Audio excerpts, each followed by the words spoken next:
Hello everyone, welcome back to the channel. Have you ever wondered if you can possibly wander through a nuke zone without having to have any form of radiation protection, such as a radiation suit or power armor? I know I have. So I'm going to answer that in today's video. But before we can do any of that, of course we need to launch a nuke. So that is exactly what you see me doing in the background gameplay, is launching a nuke to get this done. I'm trying to see if you can possibly gather enough radiation resistance to forego having to use a radiation suit, as it's something that really kind of annoys me about this game, is that you're kind of forced to use power armor or a Chinese stealth suit if you wanted to wander these zones and search for loot or legendary enemies or gather flux. If you're still doing that in 2025, I don't know why you would be doing that with, the raids in the game and how much they're actually just giving flux away for free. And if you're not one of the people doing the raids, I'm sure people are selling those materials for pennies on the dollar, as they probably have a plethora of them from all of the abuse the Guardian has been seeing since launch. Anyway, so the main topic of this video, as I said earlier in that little intro I had, was, is it even worth building into radiation resistance, or is this a stat that has been lost to the ends of time?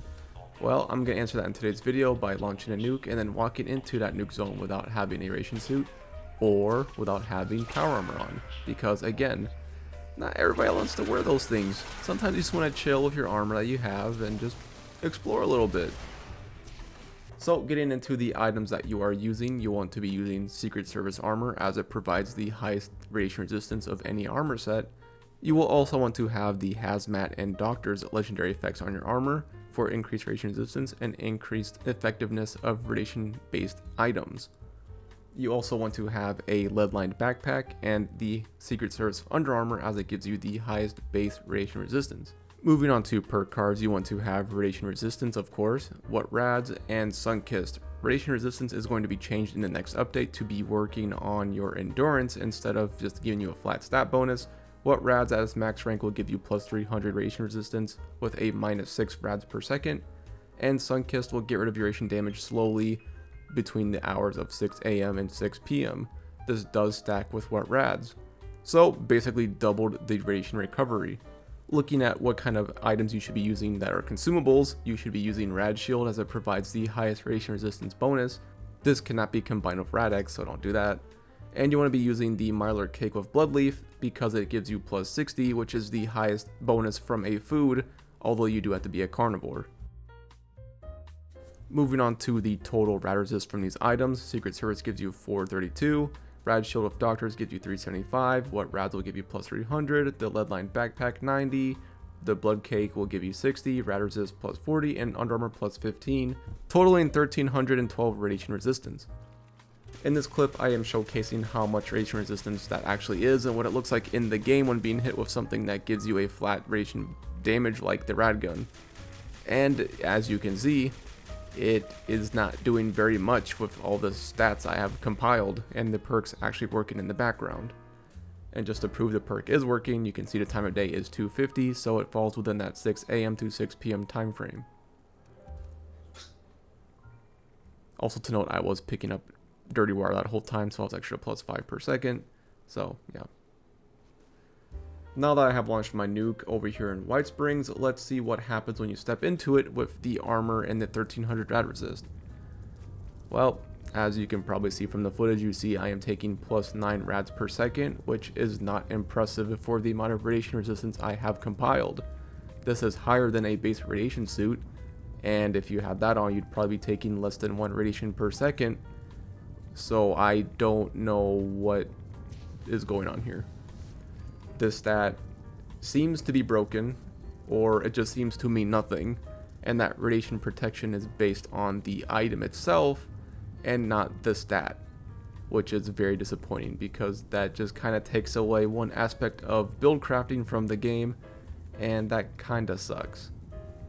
So let's go ahead and take a look at the items I have on. Just perusing through the Pip-Boy, you can kind of see here are the legendary perks on the armor, in case you're interested to actually see them in game. Going ahead and taking a look at my food buff, you can also see that Rad-X does not stack, because it goes up there by 1 per second, and then you take Rad Shield, goes back down 1 per second. So just clarification on that. And swapping over to Civil Engineer armor, the armor set that I believe has the second highest rad resist, you lose about 200 to 300, and you only gain +1 rad per second. And this armor doesn't have any of the extra bonuses on it. So what is going on with the stats in this game? It's just kind of sucky that it doesn't seem to be beneficial whatsoever to build into any radiation resistance. So that effectively makes the Hazmat perk anyway, the second star legendary effect, useless because it actually doesn't do anything for you. Why would you build into that for -1 rad per second? Like, why would you do that to yourself? You're just wasting your second star legendary slot. Gosh, this game. I'm very disappointed, I'm not gonna lie. I really thought that this was a potential workaround to having to wear a Chinese stealth suit or power armor. Again, you're not really gonna see much action in a Nuke Zone because I feel like that time of the game is just long gone. And a clip of me wearing the Hazmat Suit, you can see, yeah, I'm actually losing radiation per second because of what Rads and Sunkissed, so what's going on, Bethesda? So to conclude my findings, I think it's pretty easy to say with certainty that, yeah, radiation resistance seems to be a stat that has been lost to the corners of time. You should not be investing into it at all. I mean, it does help with some aspects of day-to-day gameplay, but it just doesn't help in any way to be meaningful for anyone to be building into. I mean, look, in this room I'm taking +4 rads per second, but because of what rads, you lose -6 per second, so I'm actually not gaining any rads whatsoever. So if you're in a situation like that, what rads is good enough? And trust me, nobody's going to give up +5% AP regen for +25 rad resist. That's not going to happen. Anyway, that's all I have for you guys for today's video. I'm sorry it was a little bit of a disappointment. I really thought, maybe we could get around having to use these kind of items in the game, but of course, that's just not the case. This may just be something that Bethesda's not even aware of, or maybe, like I said, things are just coded differently, and it's just how they intend things to be in the game going forward.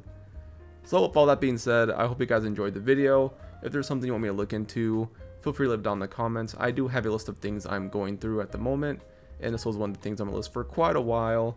I'm getting to some other banger topics in the next few videos, so if you're looking to see more things around weapon testing or kind of mods and legendary effects, things of that nature, feel free to subscribe, and I will see you guys in the next upload. Take care and have a good weekend, or whenever you're watching this video, I'm not sure. Peace.